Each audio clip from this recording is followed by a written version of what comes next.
So through the covenant of Father God and Jesus, we inherit grace we don't deserve. Deserve ba tayo sa biyaya ng Lord? No. Bakit? Hindi man tayo perfect. Pero yung biyaya ng Diyos, ibinigay sa atin. Love without condition. Alam nyo, kung may condition ng Lord, bagsak tayong lahat. Pero unconditional love ang binigay sa atin ng Panginoon. Restoration without limit. Ibinalik tayo. Noong tayo'y nasa darkness, inilipat tayo sa liwanag. Tayo ay nasa liwanag na. Tayo ay nakay Jesus Christ na. Pag nakasama ka sa royal table, it means a lot. It means you are redeemed, restored, accepted, and secured. Grabe, secured ka na talaga. Wala nang makakaalis sa'yo doon sa royal table na yon. Kumakain ka ng free. Libre. Hindi mo pagtatrabahuhan yung blessing and favor ng Lord. Libreng ibinigay sa'yo kasi kasama ka niya sa hapag kainan. Tanong ko sa inyo mga nanay, pinagbabayad nyo ba yung anak nyo kapag kumakain sa table? Sa bahay? Hoy, yung kinakain mong karne, 50 pesos yan. Ay, may 50 pesos pa ba? Parang wala na, no? Ay, magkano yan? Pagbayaran mo anak, kanyan. Di ba hindi? Actually, yung mga magulang, eto pa, kain ka. Naubusan ka na. Kinain na lahat ng anak mo, okay lang sa'yo. Lalo na ang Diyos. Hindi tayo pinagbabayad sa mga biyaya at pabor na ipinagkakaloob niya sa atin. Amen?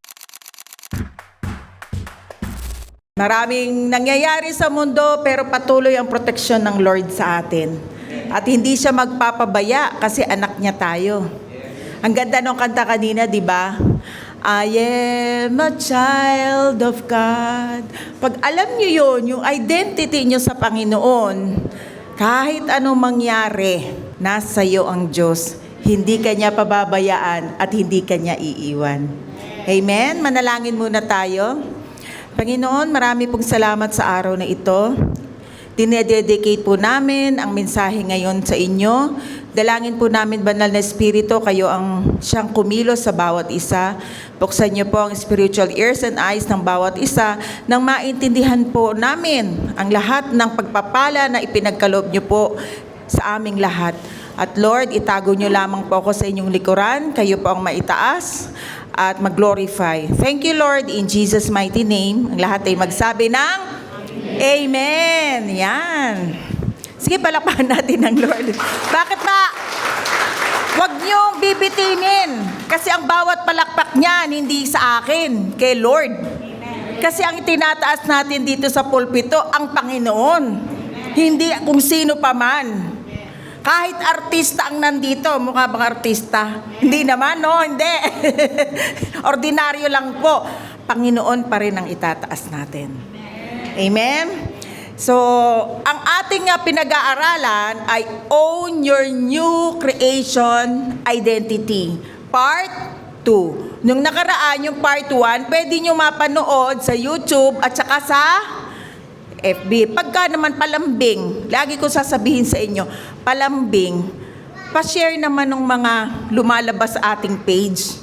Nang ang mga tao na makakakita nito, baka kailangan nila yun, yung pala yung kailangan nila at mabless sila sa mga mensaheng i-share sa FB, i-share sa YouTube, i-share sa Spotify o kung saan pa mang podcast na meron tayo. Amen? Palambing ha. Ministry din po yan. Di man kayo makapag-share, kagaya na ginagawa ng ating mga evangelist, no? Sila Pastora Cora, Brother Artemio, at saka si Sister Ida, kasama na rin si Pastora Mel. Hindi man tayo yung ating missionary, sila Pastora Malu, no? Yung bang pag-share natin sa FB ay isa na ring ministry. Amen? O, pwede nyo rin dagdagan yun. Sama kayo sa mga evangelist natin, sa missionary natin. No? Sama tayo sa kanila. Kasi nalalapit na ang pagbabalik ng Panginoon at kailangan ng malaman at mahayag ng iba't ibang panig o iba't ibang tao sa mundo na si Jesucristo lang ang tagapagligtas at wala ng iba. Amen. So, last week we learned about the importance of identity and how it affects us. Paano ba ito makaka-apekto sa atin, yung identity na yan? We live into the identity we believe. And that identity affects everything we do. No, nabubuhay tayo kung yung iniisip mong, ako to mabait ako. So mabubuhay ka na mabuti kang tao. Pero pag inisip mo, yung identity mo, iniisip mo na, ay, suplada ako, masungit ako. No? Yun yung ibubuhay mo. Kasi yun yung iniisip mo. Yun yung alam mong identity. Kaya ang sabi sa Proverbs chapter 23 verse 7, for as he thinks in his heart, so is he. Kung anong iniisip mo sa puso mo, sa Bible pag sinabing puso, kasama dyan yung mind, yung emotion, at pati lahat na. Kung ano iniisip mo sa puso mo, ikaw yun. Kaya kung iniisip mo na ako ay basugolero, di ba yun yung inilalabas mo? Pag iniisip mo na ako ay anak ng Diyos, ano inilalabas mo? Katulad ng goodness ni God. Full of love, full of kindness, full of patience, goodness, yung fruit of the Holy Spirit. Inilalabas mo yun. At last week, tinalakay natin ang mga new identity and nature. Number 1, spiritual rebirth. O sa theology, ang tawag ay regeneration o regenerated. Yun yung born again. Ang born again uli ay hindi religion na. Yan ay makikita natin sa 1 John chapter 5 verse 1 and John 3:3. Number 2, new creation in Christ. Bago ka ng nilalang. Redeemed and valued by God.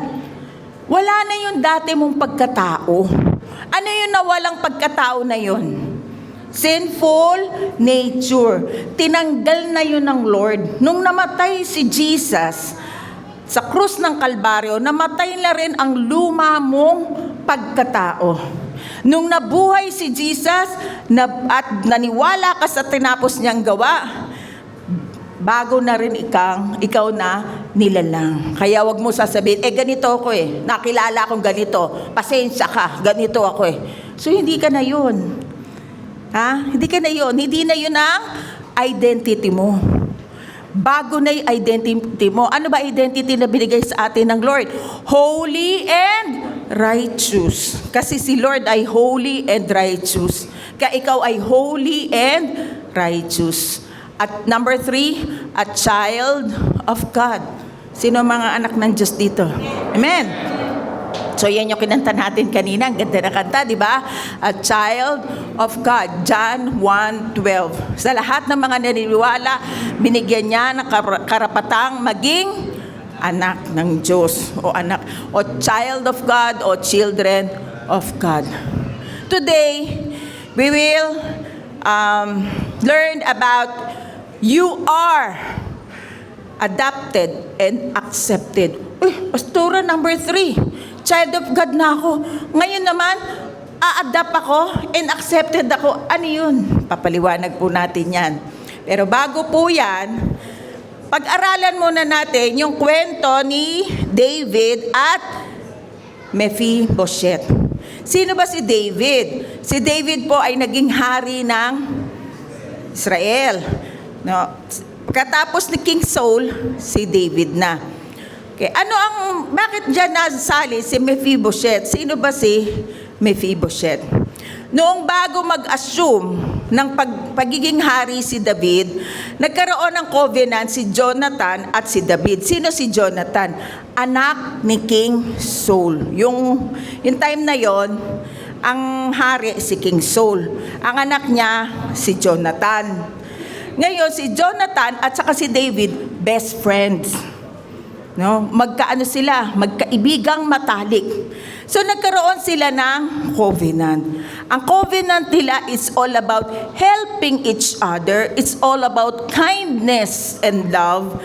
At mamahalin nila ang isa't isa hanggang kamatayan, hanggat may nabubuhay, mamahalin nila. Hindi lang yung si Jonathan, kundi mga salinlahi nila. Yun ang covenant nung dalawa, yung mag-best friend. May best friend ba kayo? Yes, masarap may best friend. At lalo na kung ang best friend mo si Lord. Kakaiba yan. Pero masarap na may best friend dito sa lupa. Amen? Kasi kasama mo siya sa hirap at ginawa.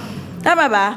O sige, basahin natin sa 1 Samuel chapter 18 verse 3. Then Jonathan and David made a covenant because he loved him as his own soul. Grabing pagmamahalan, ano? Yung talagang sobrang higit pa sa kapatid, yung pagmamahala ni Jonathan at ni David. At ang token and symbol of their covenant, actually, si Jonathan, nagbigay siya ng mga token and symbol kay David. Ibinigay niya yung mga importanteng bagay na meron si Jonathan. At itong mga bagay na ito ay kailangan kapag ka may war. Ano yung mga binigay ni Jonathan? Binigay niya kay David yung kanyang robe. Alam niyo, napakahalaga ng robe nung ancient times. Kasi it speaks of authority. Pag may robe ka, isa kang, kunyari, general at may robe ka, wow, mataas yung ranggo mo. Pero ibinigay niya kay David. Ganyan niya, kamahal si David. Yung armor, ano ba yung armor? Pag-aralan na natin yung di ba? Dito yung armor of God. 'Di ba yung armor, yung sa ulo niya, yung shield, binigay niya yun kay David. Binigay din niya yung sword niya. Ano yung sword? Espada. Pati yung dagger, yung maliit na punyal. At yung belt. Natatandaan nyo yan? Yan yung armor of God na pinag-aralan natin. Binigay niya kay David. Kasi kailangan sa war. Mahalaga ito kay Jonathan, pero binigay niya kay David. Dumating yung time na si King David ay naging king na. At naalala niya yung covenant. Nung namatay na si Saul, namatay na si Jonathan, naalala niya yung covenant niya kay Jonathan. Marami kasing nangyari kay David. No, pinapapatay kasi siya ni Saul, King Saul, sa sobrang inggit. Kasi mas magaling si King David kay King Saul. Mas magaling si King David. At maraming napapatay si King David na kaaway kaysa kay King Saul. At kitang-kita yan ng mga Israelita, kaya ang sinasabi nila, ang galing-galing ni David, at doon sumibol yung inggit ni King Saul. Kaya niya pinapapatay. At ayaw ni King Saul bumaba sa kanyang kapangyarihan, sa kanyang power. Pero dumating yung time na maraming kwento yan, basahin na lamang ninyo sa Judges, sa Samuel. Dumating yung time na naging king na si Saul. At basahin natin, hinahanap kasi ni King David kung may natitirang lahi, si King Saul o si Jonathan. 1 Samuel chapter 9 verse 1. Isang araw, nagtanong si David, may natitira pa bang sambahayan ni Saul na maaari kong pakitaan ng kabutihan alang-alang kay Jonathan? Bakit ba hinahanap niya ito? Dahil sa covenant. Sabihin nyo nga, covenant. So parang ang Diyos, hinahanap tayo nung tayo nawawala. Hindi tayo ang humanap sa Diyos. Tayo ang hinanap ng Lord. For the Son of Man came to seek and save the lost. Sabi sa Luke chapter 19 verse 10. Hinanap tayo ng Diyos. Na parang si David, hinanap niya yung lahi ni Jonathan. At meron nga siyang hanap. Ito ay si Mephibosheth, na anak ni Jonathan. Basahin natin. 2 Samuel chapter 4 verse 4. Isa pa sa mga apo ni Saul ay si Mephibosheth, na anak ni Jonathan. Ilang taon siya? 5 taon siya noon nang mapatay sa Jezreel sina Saul at Jonathan. So saan napatay si Saul at saka si Jonathan? Sa Jezreel.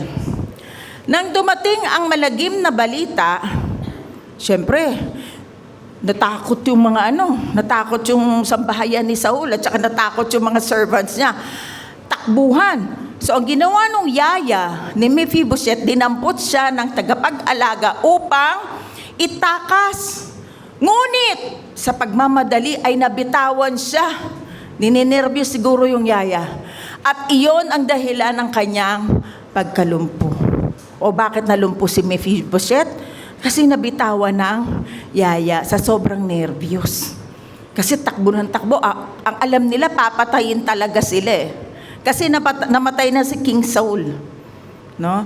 Kaya nagtakbuhan ang mga servants.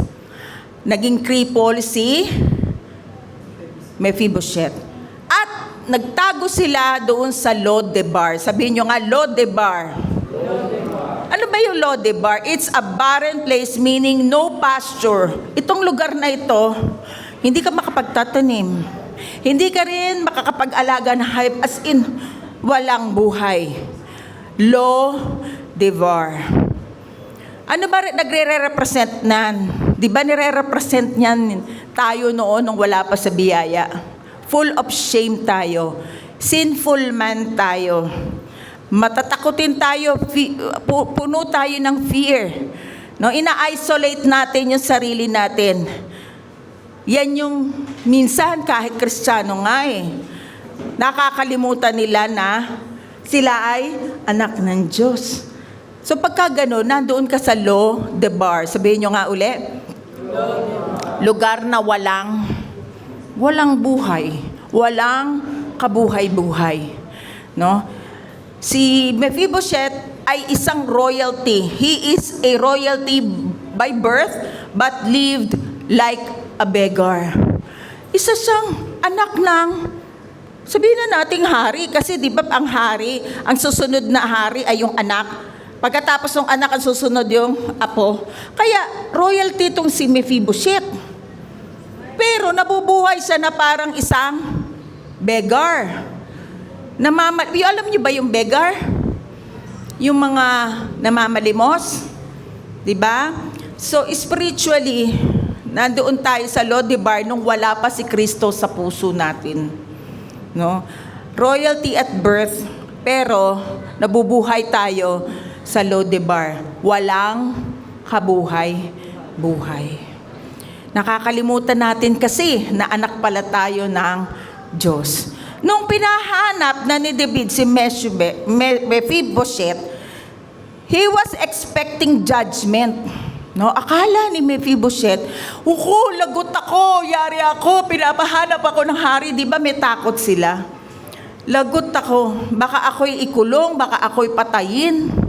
But David offered kindness. Napakabuti ng ipinakita sa kanya ni David. Basahin natin. 2 Samuel chapter 9 verse 7. Sinabi ni David, huwag kang matakot. Ano daw yun? Ay, konti lang, 3 lang yung nagsabi. Ano daw yun?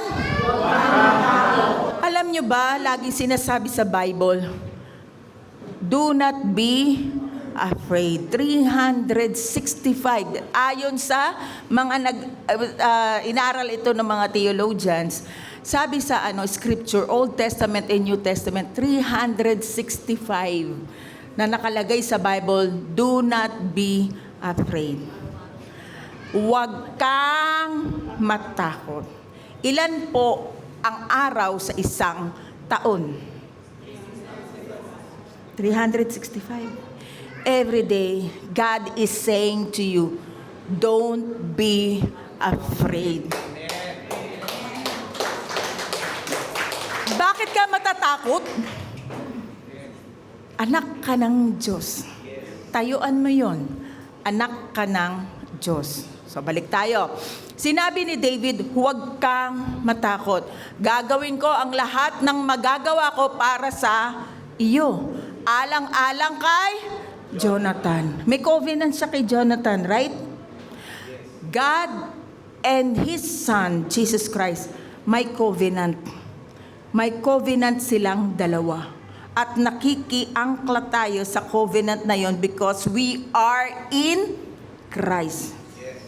Si Christ ang ulo, tayo ang body, so kasama tayo doon sa covenant na yon. Sa lahat ng mga naniwala. Amen? So may covenant si David at si Jonathan. Anong covenant nila? Ibabalik ko sa iyo ang lahat ng lupain ng iyong lolong si Saul. Wow! Restoration. Ibinalik yung lupain ni Saul, binigay kay Mephibosheth. Laging nakahanda ang aking hapag para sa iyo. Ano ba yung hapag? Table. Royal table. No, nakaupo si Mephibosheth doon sa hapag ng hari. Ganon din tayo. Kahit may kahinaan, tinatanggap tayo ng Panginoon. Kasi si Mephibosheth ano kahinaan niya? Crippled, dumpo, hindi makalakad. Kagaya natin, kahit tayo may kahinaan, kahit hindi tayo perpekto, pero isinasama tayo sa hapag ng Diyos.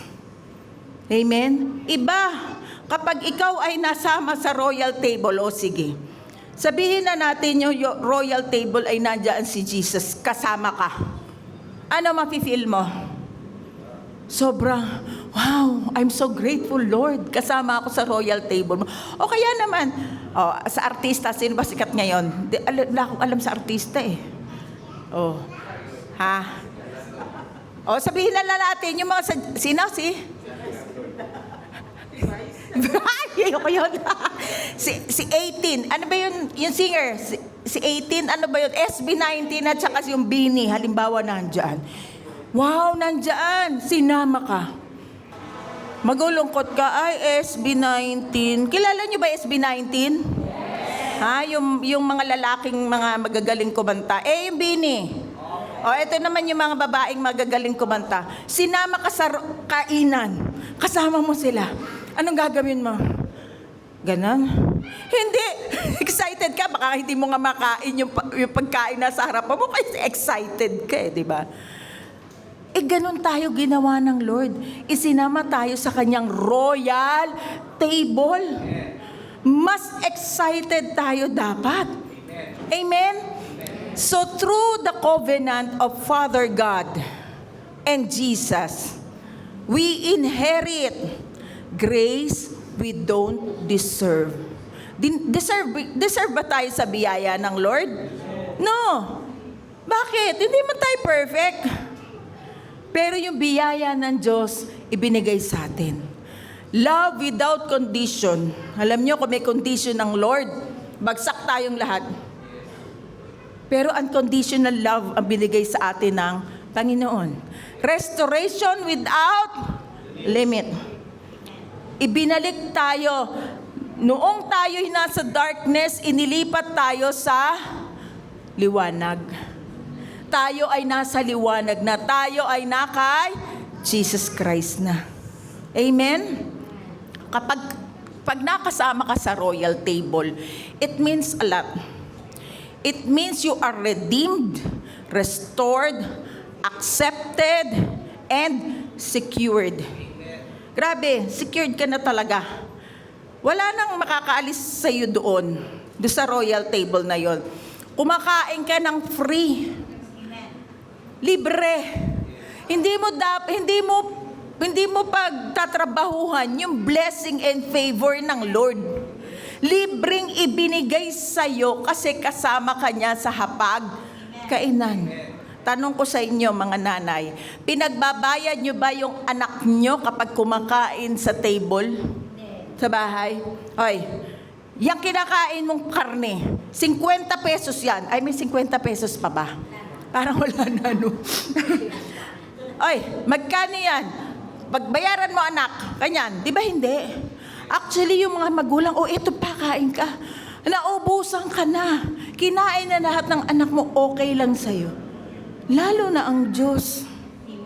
Hindi tayo pinagbabayad sa mga biyaya at pabor na ipinagkakaloob niya sa atin. Amen?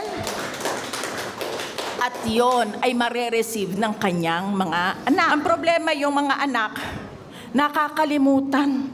Nakasama pala sila sa hapag, kainan. Hinahayaan niyang magutom siya.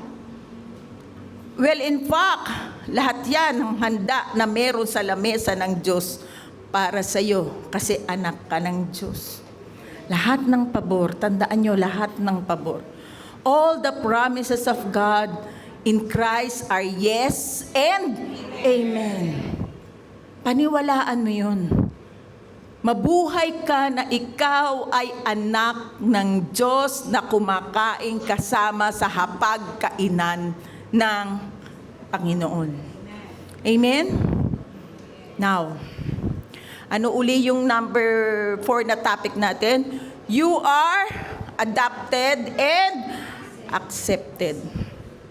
The word adoption is mentioned 5 times in the New Testament. 5 beses na may 5 verses sa Bible, sa New Testament, ang word na adoption.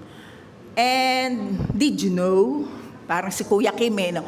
Did you know that 5 is a biblical numerology, means grace. 5 is a number of grace. Now, ano ibig sabihin ng adoption? Adoption, ang Greek word nito ay huiothesia. Sabihin nyo nga, huiothesia. Means place as a son. Adoption. So, ang isang tao, ilulugar mo siya bilang anak mo. Huiothesia is a compound word. Huio, child. Huiothesia means adopted son. Basahin natin. Romans chapter 8, verse 15. The Spirit you receive does not make you slaves.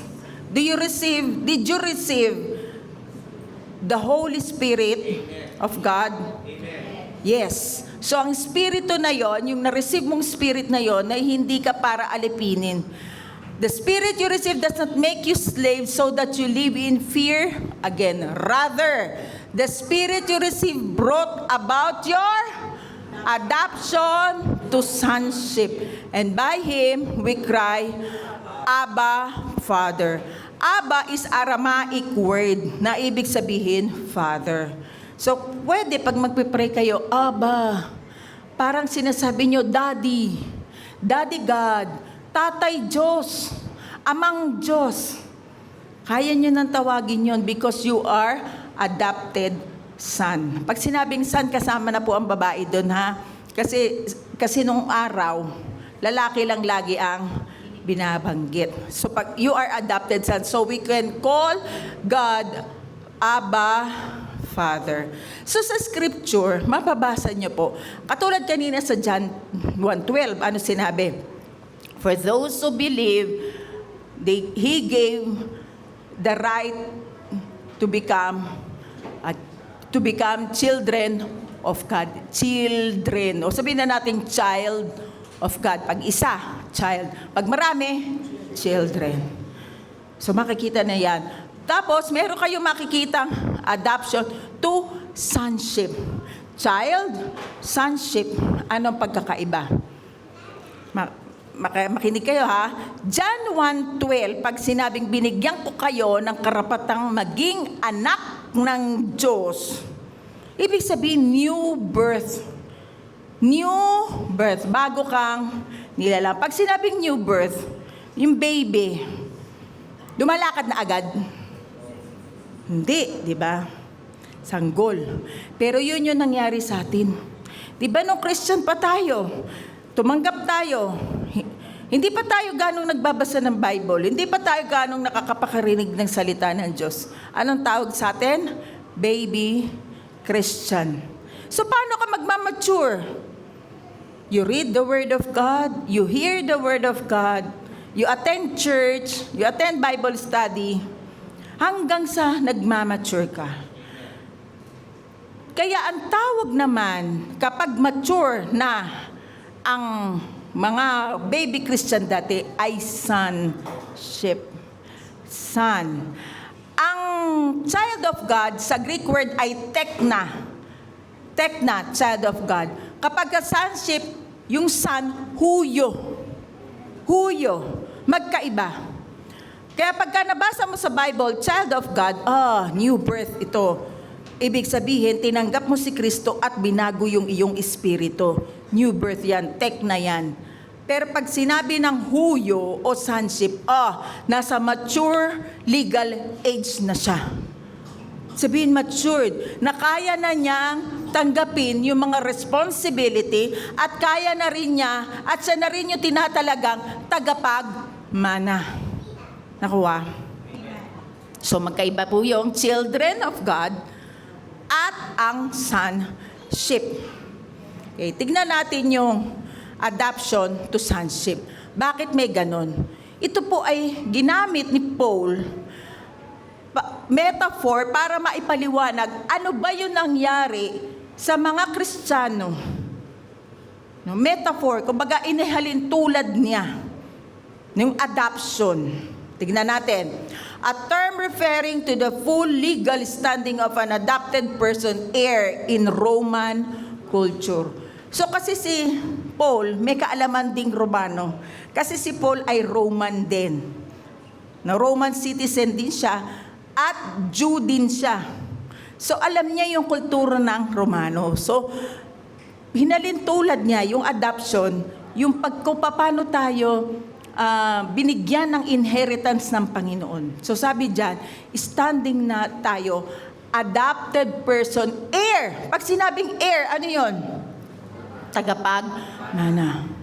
Pag sinabing tagapagmana, yung mga magulang mo, mahirap? Ay, tagapagmana ako. Mahirap ba magulang mo nun? Mayaman ang Diyos natin. Tagapagmana ka. Sabi mo nga, eredero ako. Iba, totoo ba? Parang hindi ko naman feel. Kasi naman, tanggapin mo identity mo. Anak ka ng Diyos. Kaya bumabarya sa lalamunan mo kasi hindi mo tinatanggap yung identity mo eh. Amen? So, tagapagmana ka. Sabi mo nga, tagapagmana ako. Medyo tinanggap na ng iba. Yung iba, medyo medyo inaano pa rin nila, iniimpit pa nila yung boses na. Tagapagmana ako. Yes, mayaman ang Diyos. Siya lang naman kaya ang may-ari ng mundo. Hindi ka mayaman? Mayaman ka, hindi? Sabi dyan, adoption in the Roman world was permanent. Permanente. Ibig sabihin, kung ikaw ay tunay na tumanggap sa Panginoon, ang salvation mo, permanente. Ang kaligtasan mo, permanente. Sabi yung iba, naku, nawawala ang salvation ko. Walang nawawala. Nawawala kapag hindi mo tunay na, wala namang mawawala kung hindi mo tunay na tinanggap ang Panginoon. Pero kung tunay mong tinanggap ang Panginoong Jesucristo, permanente ang salvation mo. Kasi inadapt ka ng Panginoon. Biruin mo, pinanganak ka na sa Espiritu, inadapt ka pa. Uy, doble-doble na yung ginawa ng Diyos sa atin. Tingnan mo, a biological son could be disowned, but a legally adopted son could never be cast out. Totoo ba? Yung anak mo na, alam niyo yung sa prodigal son?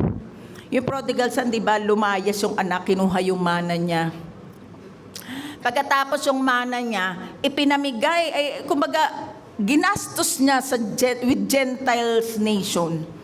Ay, sige, party-party tayo. Hanggang sa naubos yung kayamanan na yun. Dinidisown na yun. Na, doon sa ancient time, sa ancient time, dinidisown na yung ganong anak. Pag-aaralan natin yan sa susunod. Wag ngayon. Para maging excited kayo. Alam nyo ba, dinidisown yun. Pero kapag ikaw ay inadapt, hindi ka pwedeng i-cast out. Hindi ka pwedeng i-disown kahit anong gawin mo. Grabe. Hindi ba nakakatuwa yung ginawa ng Lord sa atin? Binuhay na yung espiritu natin, inadapt pa tayo. Ang totoo niyan, ito talaga ni-research ko ito. Ang mga Romano pala, kapag ang anak nila, gusto nila talagang itong anak ko nitong magiging tagapagmana ko. Ancient to hindi ngayon to sa Romano to. Ito palang anak ko to, gusto ko to maging heir. Siya lang ang tagapagmana ko kasi masunurin. Alam niyo ang gagawin ng Romanong tatay? I-a-adapt niya yung sarili niyang anak. Na kapag dumating yung time, yung mga mana niya, doon sa inadapt na anak ibibigay. Ganun ang ginawa ng Diyos sa atin. Inadapt tayo para ang lahat ng blessing and favor mapunta sa atin. Never na tayong madidisown. Ano ibig sabihin nun? Yung iba sinasabi, lalagot ka, hindi ka masasama sa rapture. Lalagot ka na wala na kaligtasan mo. Kasi hindi ka nagsisimba, hindi ka nagpe-pray. Masungit ka pa rin. Diba? Wala ka ng silbi. Ayan. No, hindi ganun ang Diyos. Binuhay ka. Nung nabuhay siya, inadapt ka pa niya. So, walang ligtas. Walang ligtas tayo. Ibig sabihin ng walang ligtas, ibig sabihin hindi makakalusot sa Diyos yung kaligtasan natin. Tayo ay permanently saved. Tayo ay permanently na anak ng Diyos. Amen.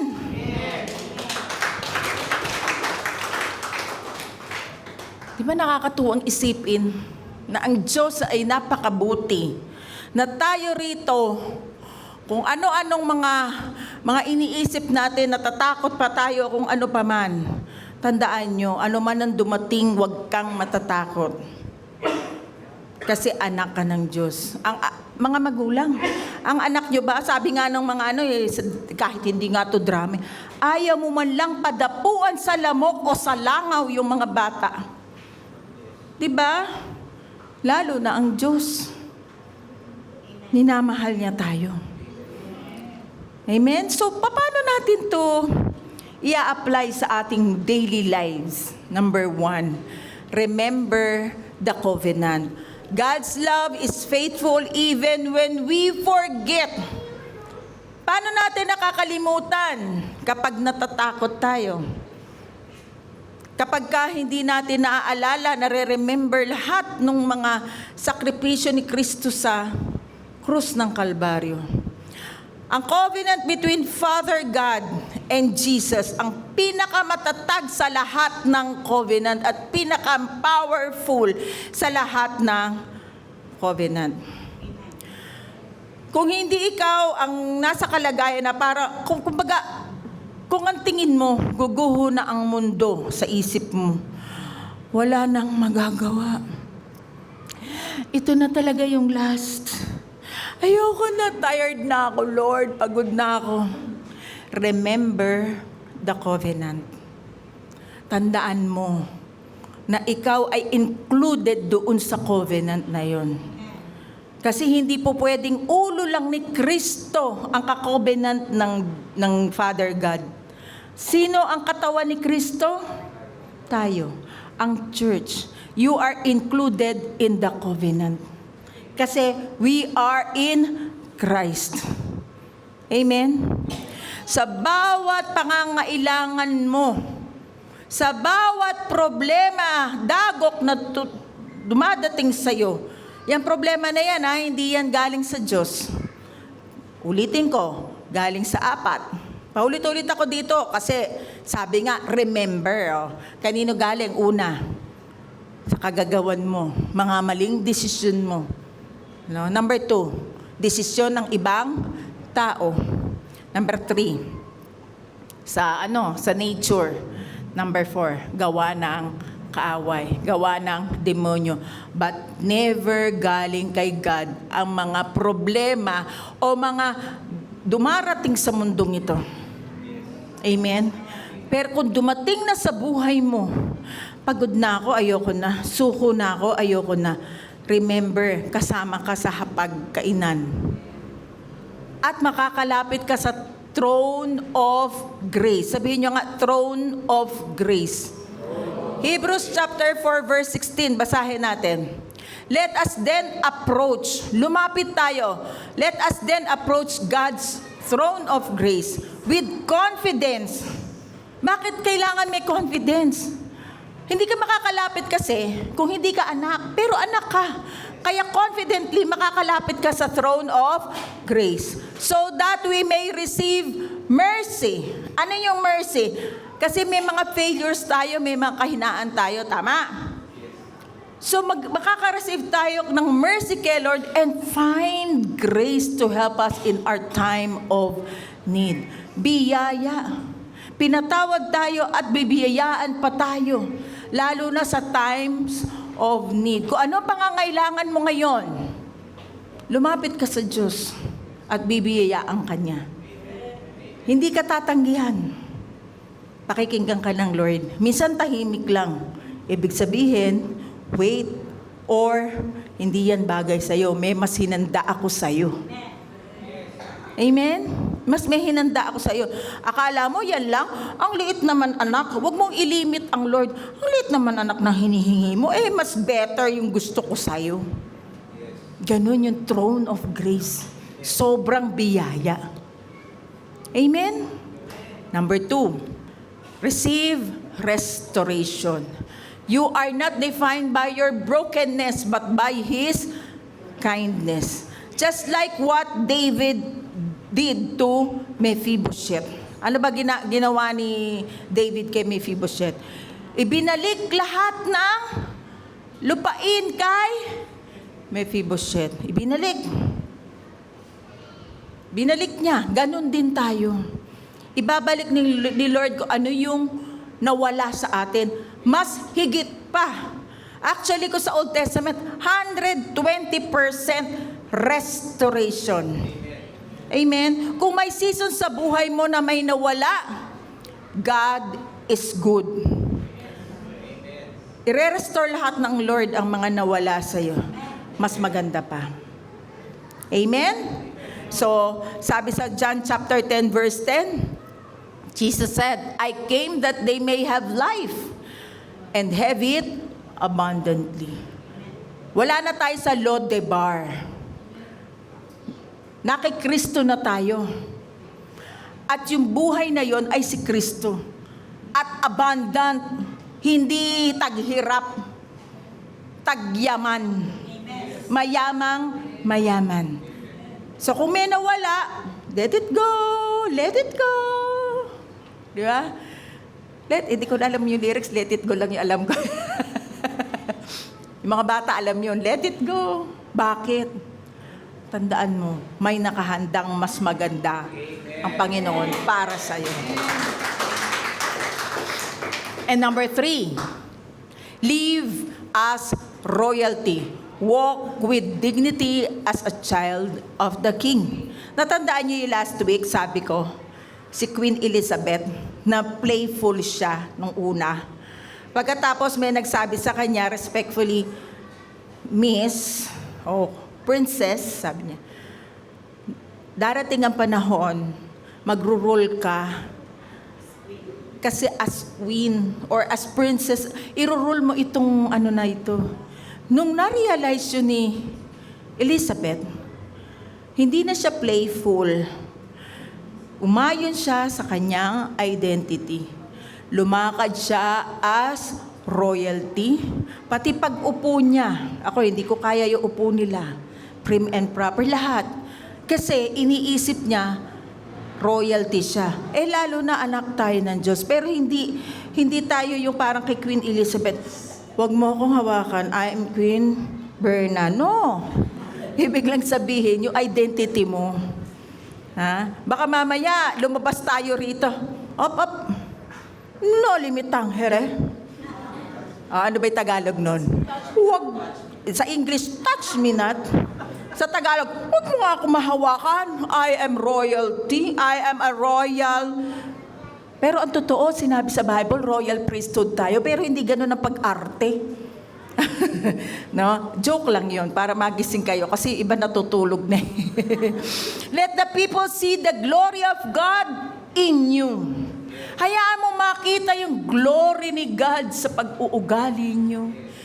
Alam nyo, natutuwa ang Diyos. Yung iba, ay, prosperity gospel yan. O di maghirap ka, huwag ka na magtrabaho, magpakamatay ka na sa gutom. Diba? Kasama ang mga material na bagay sa biyaya ng Panginoon kasi gusto niya nag-glorify siya sa itsura mo. Okay, gutom na gutom ka, yatot-yatot ka. Ako po ay anak ng Diyos. May maniniwala? Wala. Hindi, huwag niyo napansinin yung katawan ko. May maniniwala? Wala. Pag ikaw, umuunlad sa lahat ng bagay, umuunlad ng maganda mong pag-uugali, umuunlad pati ang iyong kabuhayan, umuunlad lahat ng bagay, pati utak mo, umuunlad sa'yo. Sino nag-glorify? Si Lord. Ay, anak ko yan. Ang sarap mo namang kasama. Yes, because I am a child of God. Amen? Hindi tayo prosperity gospel, pero kasama sa tinapos na gawa ni Jesus na ikaw ay, hindi naman yung sobrang yaman, ha? Baka naman katulad ni Bill Gates, sino pa ba yung mayayaman ngayon? Ha? Yung may-ari ng Tesla, sino ba yan? Elon Musk, hindi naman Pero at least kumakain ka ng 3 beses at meron pang merienda. Nakakalabas ka. Hindi kayong parang, hikahos ka na. Sino ang Diyos mo? Si Jesus. Gutom na ako kasi ito gusto ni Jesus. Diba? Kasama ang pagpapala. Amen? Receive it. Kasama ka sa royal table. Basahin natin. Ephesians chapter 4 verse 1. So I, Paul, si Paul lang nagsabi dyan, the prisoner of the Lord. Bakit niya sinabing the prisoner of the Lord? Kasi nakulong na si Paul dyan eh. Kinulong siya sa paghayag ng magandang balita. Sabi niya, I appeal to you to live a life worthy of the calling to which you have been called. Ano ang calling mo? Sa pagtatalakay natin ngayon, you are adopted child and accepted. Ang calling mo, mag-glorify ang Lord sa buhay mo.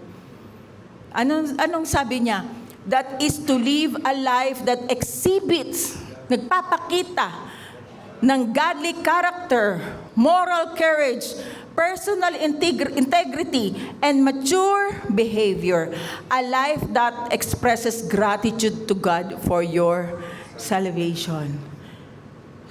Pastor, akala ko ba ang salvation, hindi dahil sa gawa ko. Na-save ka na eh. After salvation, dahil hindi na ikaw ang nabubuhay sa sarili mo, ang nabubuhay na si Lord, ano ipapakita? Ano may express sa'yo? Yung dati mong pagkatao?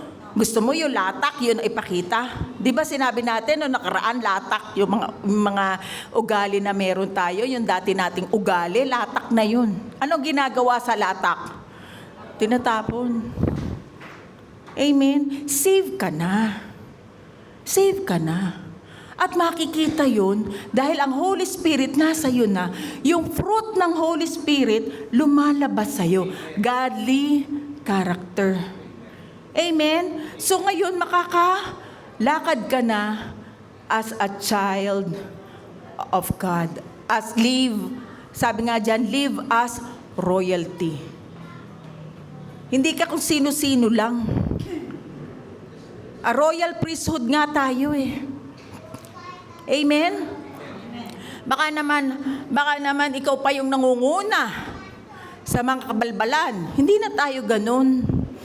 O kaya naman, baka mamaya ikaw naman yung imbis na mabibless sa'yo katitisuran ka pa ng iba. Hindi na yun. Hindi na tayo yun. Na yung kahit meron kang ikaw mismo may pangangailangan pero willing kang tumulong, tayo yun. Amen? Iba yung datingan ng child of a king. May dignity. Sabihin nyo nga, dignity. Hindi mo sisirain yung dignity na yan sa panandaliang kasiyahan na makakasira sa testimony mo sa iba. So, napakahalaga ng dignidad. Sabihin mo nga, dignidad. Dali natin yan. Amen? Ang mga pananalita mo, yung mga words na lumalabas sa bibig mo, no, imbis na makakapagbigay comfort sa iba, lalong nadadown. So, hindi na tayo yun. Amen? Tayo na yung tagapagbigay ng kalakasan para sa iba. No? Tayo yung hindi man pero pray kita sister, pag-pray kita brother, ganyan. Makita man lang sa bibig mo na nagkikare ka sa iyong kapatiran. Amen? Hindi yung, bahala ka sa buhay mo, hindi naman kita kalala. Hindi mo tayo close ba tayo? Hindi na tayo ganun. Binago na tayo ng Panginoon. Ba't ko ito sinasabi? Ay, Pastora, works ka rin ba? Works ba yun? Hindi. Bunga yun na ikaw ay ligtas na. Amen? O ano uli yung apat na beloved walk natin? Number 1, sabay-sabay tayo. Remember the covenant. Number 2, receive restoration. Number 3, live as royalty. Number 4, replace shame with gratitude. Your seat is secured by Christ. From shame to gratitude dahil sa ginawa sa atin ng Diyos. No, from shame to gratitude. Ephesians chapter 2 verse 6, and He raised us up together with Him when we believed. No? Tayo ay ni-raise ng Lord and seated us with Him. Kung saan ba nakaupo ang Panginoong Jesus? Beside Father God. At nandun din tayo. Diba tayo yung katawan ni Kristo? Nakaupo din tayo dun. Ay, grabe, hindi lang tayo sa hapagkainan. Kasama tayo sa throne of grace. Wow, hallelujah. In the heavenly places because we are in Christ Jesus. Kasama ka. Close kayo ni Lord. Amen? Amen. So, you are adopted and accepted. Ikaw ay inadapt, ikaw ay tinanggap ng Diyos. Kahit may mga kahinaan tayo, we are adopted and accepted. Hindi lang tayo ipinanganak spiritually, children of God, child of God, we are also adopted. Kasi ang adoption ay permanent. Hindi ka na pwedeng sipain sa pamilya ng Diyos. Permanente na ang kalagayan mo sa kaharian ng Diyos. At bibigay ko sa inyo ang beloved thought.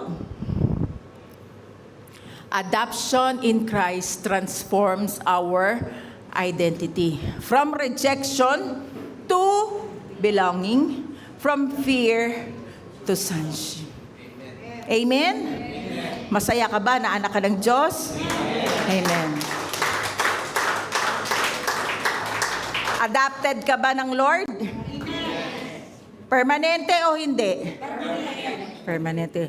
So, kumilos ka na ikaw ay anak ng Diyos. Tayo yumuko, manalangin tayo ng pagtanggap sa mga hindi pa tumatanggap. Sumunod tayo.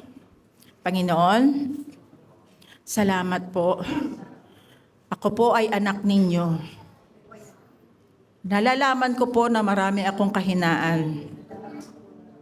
Patawarin niyo po ako sa lahat ng aking kasalanan.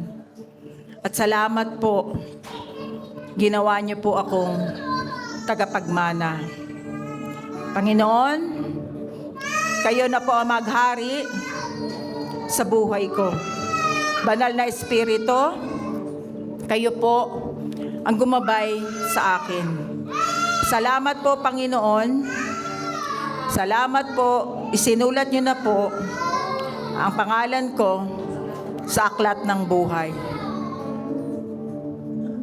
Tumayo na po ang lahat. Lord, maraming pong salamat sa nalaman po namin ngayon na hindi lang po pala kami basta anak ninyo. Kami po'y inadapt ninyo, meaning hindi na po kami maaalis. Hindi na po kami makakast out sa iyong mga kamay. Salamat sa katotohanan ito. Napakabuti mo, Panginoon. Hindi na po pala kami malulungkot dahil lahat ng grasya, lahat ng pagpapala at biyaya ay nakalaan para sa amin. Thank you, Lord, kasama po kami sa royal table ninyo. Na kahit anong gusto naming putahe, makakain namin. Ibig sabihin kung anuman, Panginoon, ang inilalapit namin sa inyo at dinidesire ng aming puso, nakahanda kayong ibigay para sa amin. Kaya nagpapasalamat po kami, Panginoon, sa inyo. Thank you, Lord. Let your glory shine in us. Makita po ang glory nyo sa pamamagitan ng aming gawa, salita o kilos. Tulungan niyo po kami, Banal na Espiritu, dahil kung ako lang, kung kami lang, hindi po namin ito kaya. Ang lahat ay galing lamang sa biyaya mo. Kaya salamat, Panginoon. At Lord, hindi niyo po gusto na may sakit kami. Kaya nga sa inyong katawan, lahat po ng latay ay tinanggap ninyo. Kaya sa pangalan ni Jesus mula ulo hanggang paa, lahat ng sakit mo in Jesus' name, gumaling. Kine-curse ko lahat ng mga sakit sa iyong katawan sa pangalan ni Jesus. Wala kang karapatan sa katawan na yan in Jesus' name. Kami ay iniligtas na ng Panginoon. Kaya tanggapin mo ang lahat ng pagpapala at kagalingan na nagmumula sa Panginoong Jesus. At Lord, sa isang buong linggo, itinatalaga po namin ang aming mga buhay, ang aming mga trabaho, ang aming pamilya, na wala pong madidisgrasya, wala rin po magkakasakit. Lahat ay pabor ninyo, lahat ng koneksyon na ipagkakalob niyo po sa amin. Lahat po, Panginoon, ng tangka ng kaaway ay hindi magtatagumpay. For no weapon formed against us shall prosper, and every tongue which rises against us in judgment, we shall condemn. Marami pong salamat, Lord, sa glory ninyo.